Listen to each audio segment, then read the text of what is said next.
कभी ऐसा महसूस हुआ है कि हमारी जिंदगी किसी अनदेखे नियम पर चल रही है? मतलब एक ऐसा कानून जो तय करता है कि हम किसे और क्या अपनी तरफ खींचते हैं। आज हम उसी गहरे रहस्य को, उसी नियम को समझने वाले हैं। तो चलिए बात की शुरुआत उस एहसास से करते हैं जिसे हम सबने कभी ना कभी महसूस किया है। वो एक जानी पहचानी सी फीलिंग, जब लगता है कि हम एक ही गोल चक्कर में फंस गए हैं और हमारी जिंदगी के पैटर्न्स खुद को बार बार दोहरा रहे हैं। कभी ये सवाल मन में उठा है कि भाई मेरी ही जिंदगी में एक जैसी घटनाएं बार बार क्यों होती हैं? क्यों बार बार वैसे ही लोग मिलते हैं जो आखिर में दिल दुखाते हैं? या फिर इतनी जी तोड़ मेहनत के बाद भी सफलता हाथ आते आते रह क्यों जाती है? और ये जो पैटर्न होते हैं ना, ये अक्सर अपने साथ एक भारीपन लेकर आते हैं, है ना? ऐसा लगता है मानो दिन भर तनाव, चिंता और दूसरों की कही बातों का एक बोझ हम अपने ऊपर उठाए घूम रहे हैं। और फिर रात में जब अकेले होते हैं तो अंदर से एक आवाज आती है कि यार कुछ तो मिसिंग है, कुछ तो सही नहीं है।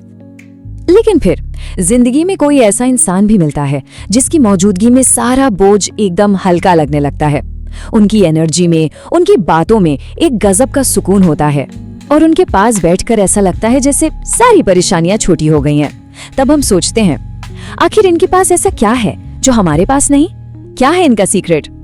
इस पूरी पहेली का जवाब जानते हैं बस एक शब्द में छिपा है। एक ऐसा शब्द जो इन दोनों तरह के अनुभवों के बीच का फर्क बताता है, और वो शब्द है कंपन, या जिसे हम वाइब्रेशन भी कहते हैं। देखिए, बात बहुत सीधी सी है। इस ब्रह्मांड में कुछ भी ठोस नहीं है। हर चीज असल में ऊर्जा यानी एनर्जी है, और ये एनर्जी हमेशा एक खास फ्रीक्वेंसी पर पॉप रही है, वाइब्रेट कर रही है। हमारा शरीर, हमारे विचार, यहाँ तक कि हमारी भावनाएं भी हर पल लगातार कंपन कर रही हैं।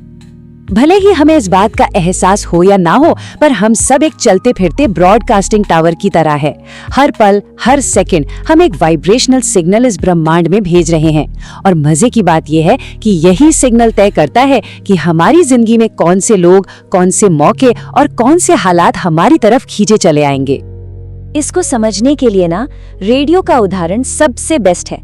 अगर अपना पसंदीदा गाना सुनना है तो सही फ्रीक्वेंसी पर ट्यून करना पड़ता है ना, है कि नहीं? गलत फ्रीक्वेंसी लगाओगे तो सिर्फ खरखर की आवाज और शोर आएगा। हमारी जिंदगी का रेडियो भी बिल्कुल ऐसे ही काम करता है। तो असल में कहानी बस इतनी सी है, जब हम तनाव, शिकायत या नाखुशी में जीते हैं तो हम एक लो फ्रीक्वेंसी का सिग्नल भेजते हैं जो जिंदगी में और ज्यादा तनाव और शिकायतें ही खींच कर लाता है। लेकिन जिस पल हम शुक्रगुजार होते हैं, खुश होते हैं या प्यार महसूस करते हैं,